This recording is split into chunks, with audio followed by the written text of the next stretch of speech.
Hello मित्रों, दोस्तों, भाइयों बहनों, नमो बुद्धाय, जय भीम।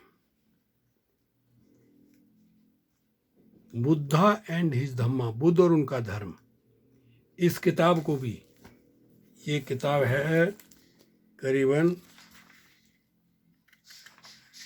465।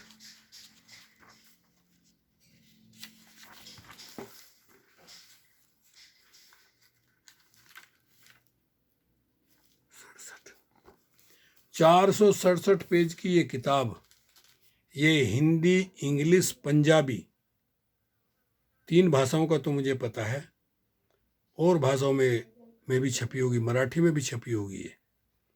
तो इसको मैं वीडियो के द्वारा आप तक पहुंचाने का प्रयास करूंगा।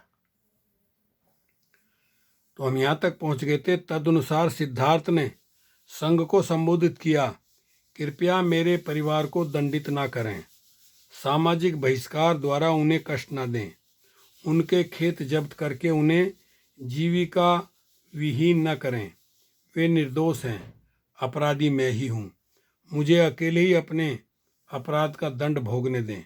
चाहे आप मुझे फांसी पर लटका दें, चाहे देश से निकाल दें, आप जो चाहे दंड दें, मैं खुशी से इसे स्वीकार कर लूँगा। और मैं इस बात का वचन देता हूँ कि मैं इसकी शिकायत कौशल नरेश से न करूँगा। प्रव्रज्या अभिनिष्क्रमण। सेनापति बोला, तुम्हारी बात मानना कठिन है, क्योंकि यदि तुम स्वेच्छा से भी मृत्यु अथवा देश निकाले का वर्ण करो तो भी कौशल नरेश को इसका पता लग ही जाएगा। वह निश्चय पूर्वक इसी परिणाम पर पहुंचेगा कि शाक्य संघ ने ही यह दंड दिया होगा, और वह शाक्य संघ के विरुद्ध कार्रवाई करेगा। यदि यह कठिनाई है तो मैं आसानी से एक उपाय सुझा सकता हूँ। सिद्धार्थ गौतम का उत्तर था, मैं परिव्राजक बन सकता हूँ और देश के बाहर चला जा सकता हूँ। यह भी एक प्रकार का देश निकाला ही है।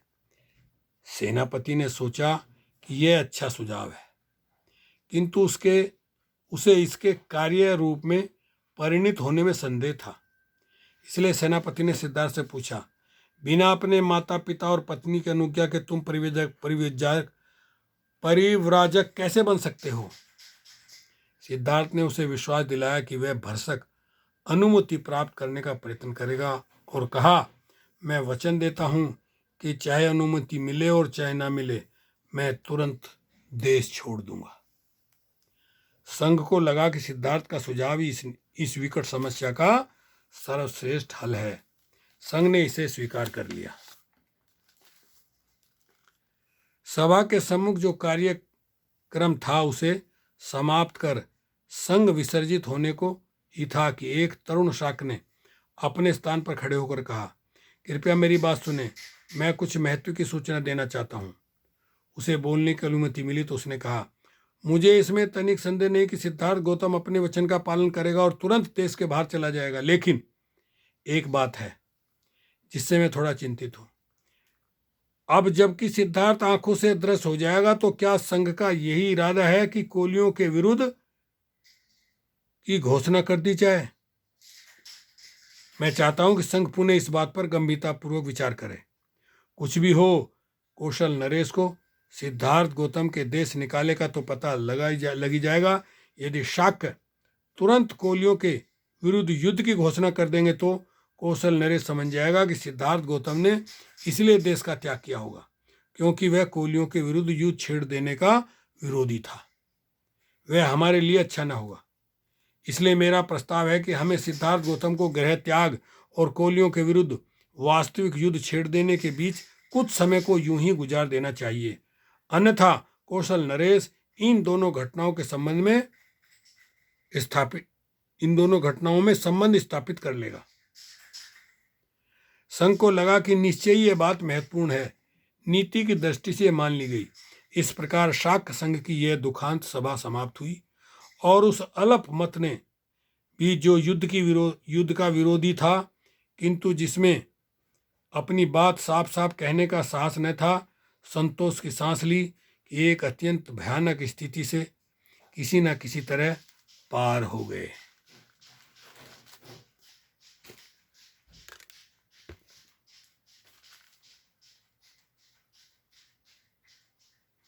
विदाई के शब्द। शाक्य संघ की सभा में जो कुछ हुआ उसकी सूचना सिद्धार्थ गौतम के वापस लौटने से बहुत पहले राजा के महल में पहुंच गई थी। घर पहुंचने पर सिद्धार्थ गौतम ने देखा कि उसके माता पिता बहुत दुखी हैं और रो रहे हैं। शुद्धोधन ने कहा, हम युद्ध के दुष्परिणामों की चर्चा किया करते थे, लेकिन मैं नहीं जानता था कि तुम इस सीमा तक चले जाओगे। सिद्धार्थ का उत्तर था, मैं भी नहीं सोचता था कि ऐसी स्थिति आ पहुंचेगी। मैं समझता था कि समझाने से शाक्य शांति के समर्थक बन जाएंगे, किंतु दुर्भाग्य से सैनिक अधिकारियों ने लोगों को इतना उत्तेजित कर दिया था कि मेरी बातों का उन पर कोई प्रभाव न पड़ा। लेकिन मैं आशा करता हूँ इतना तो आप समझते ही होंगे कि मैंने कैसी परिस्थिति को अधिक बिगड़ने से बचा लिया। मैं सत्य और न्याय के पथ से विचलित नहीं हुआ और सत्य और न्याय का आग्रह करने का जो भी दंड था मैंने उसे अपने ही सिर पर ले लिया। लेकिन शुद्धोधन इससे संतुष्ट नहीं था। बोला, तुमने यह नहीं सोचा कि इससे हमारे सिर पर क्या बीतेगी? लेकिन इसी कारण तो मैंने प्रव्रज्ञा देना स्वीकार किया है। जरा सोचो तो सही, यदि शाक्यों ने सारे खेत जब्त करने की आज्ञा दे दी होती तो इसका क्या दुष्परिणाम होता। लेकिन तुम्हारे बिना हम इन खेतों को रखकर क्या करेंगे? शुद्धोधन बोला, सारा परिवार ही शाक्य जनपद का परित्याग कर देश के बाहर क्यों न चल दे। रोती हुई प्रजापति गौतमी भी सहमत थी। बोली, तुम हम सबको इस प्रकार छोड़कर अकेले कैसे जा सकते हो?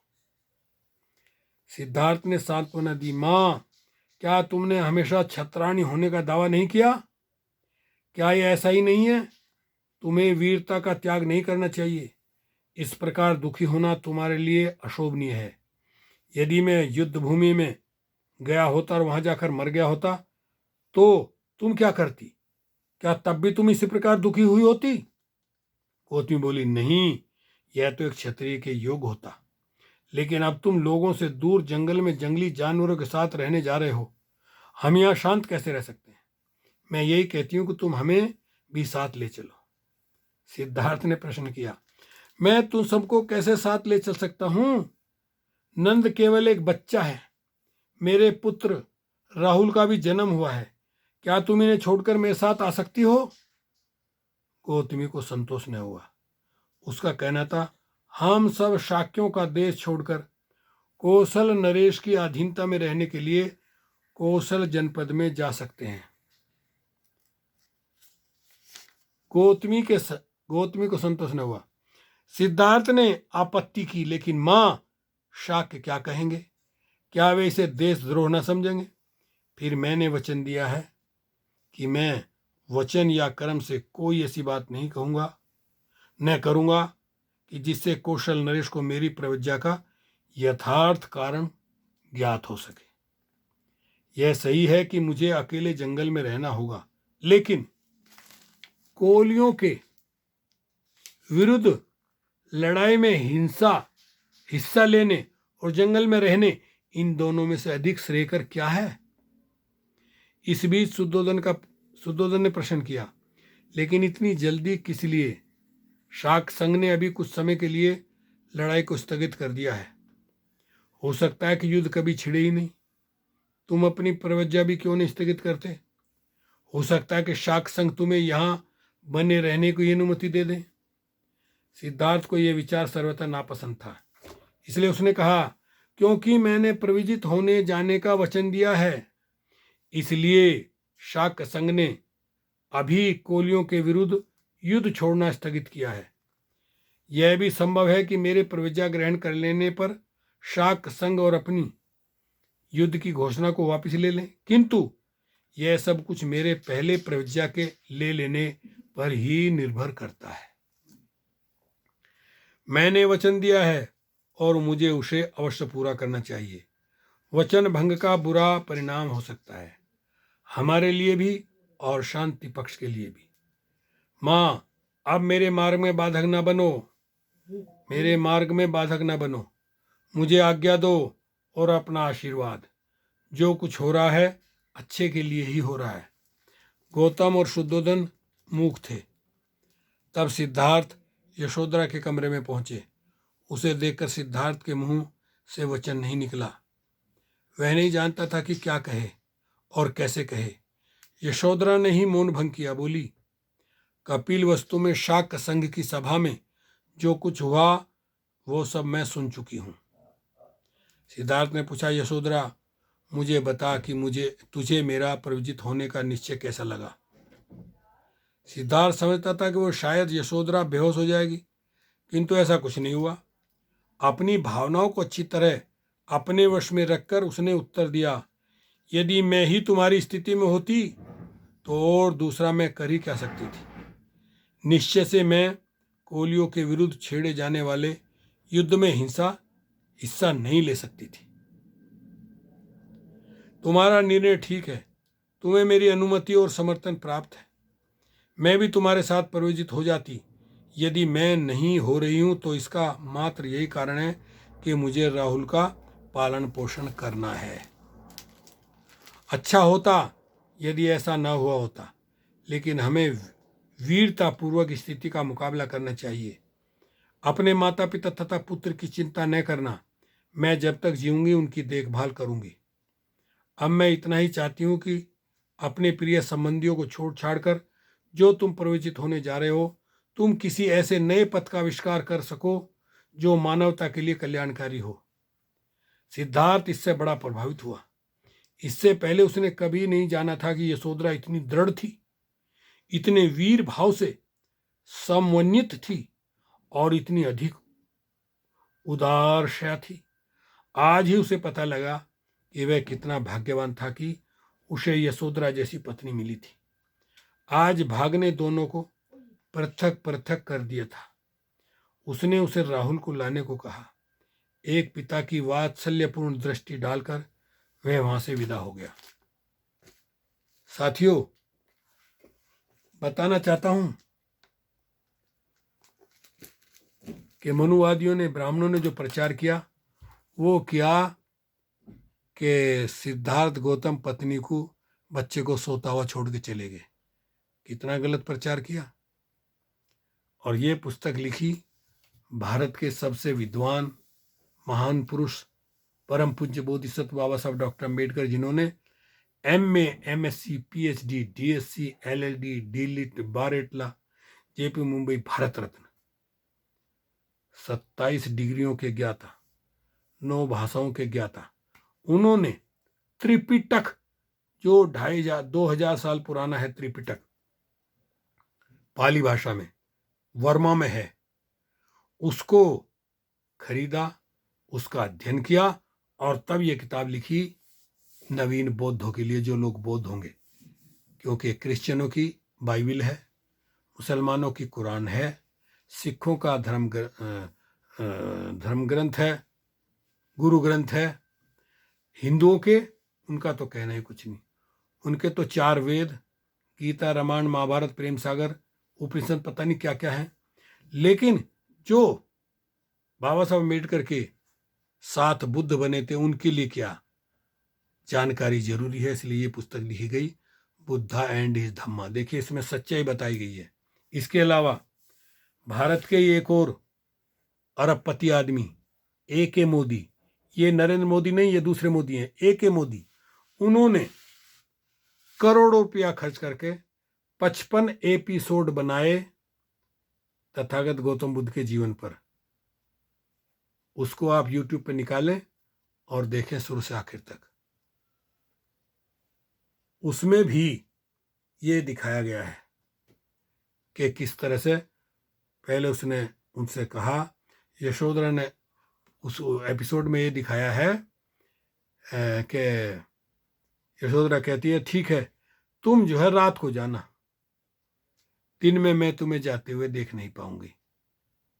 अब ये फिल्मों में तो देखो ना, फिल्म की तरह से बनाई गई है वो, जैसे रामानंद सागर ने बनाई रामायण महाभारत, उसी तरह से ये AK मोदी ने 55 एपिसोड बनाए सिद्धार्थ कथा। किताब का नाम है बुद्ध कथा, सिद्धार्थ कथा। देखिए 55 एपिसोड, उसमें भी ये दिखाया है। उसके मैंने सारे एपिसोड देखे हैं। तो जिन लोगों ने ये प्रचार किया कि सिद्धार्थ गौतम अपनी पत्नी और बच्चे को सोता हुआ छोड़ करके चले गए, कितना गलत प्रचार किया। देखिए पूरी तरह से सहमति पत्नी की हुई, तभी उन्होंने गृह त्याग किया। तो इसी को हम धीरे धीरे सच्चाई पेश करेंगे वीडियो के द्वारा। आप देखें, दूसरों को लाइक करें, सेंड करें, कमेंट करें और घंटी पर भी बटन दबाएं। ओके, शुक्रिया, धन्यवाद। हasta luego, फिर मिलेंगे, मिलते रहेंगे।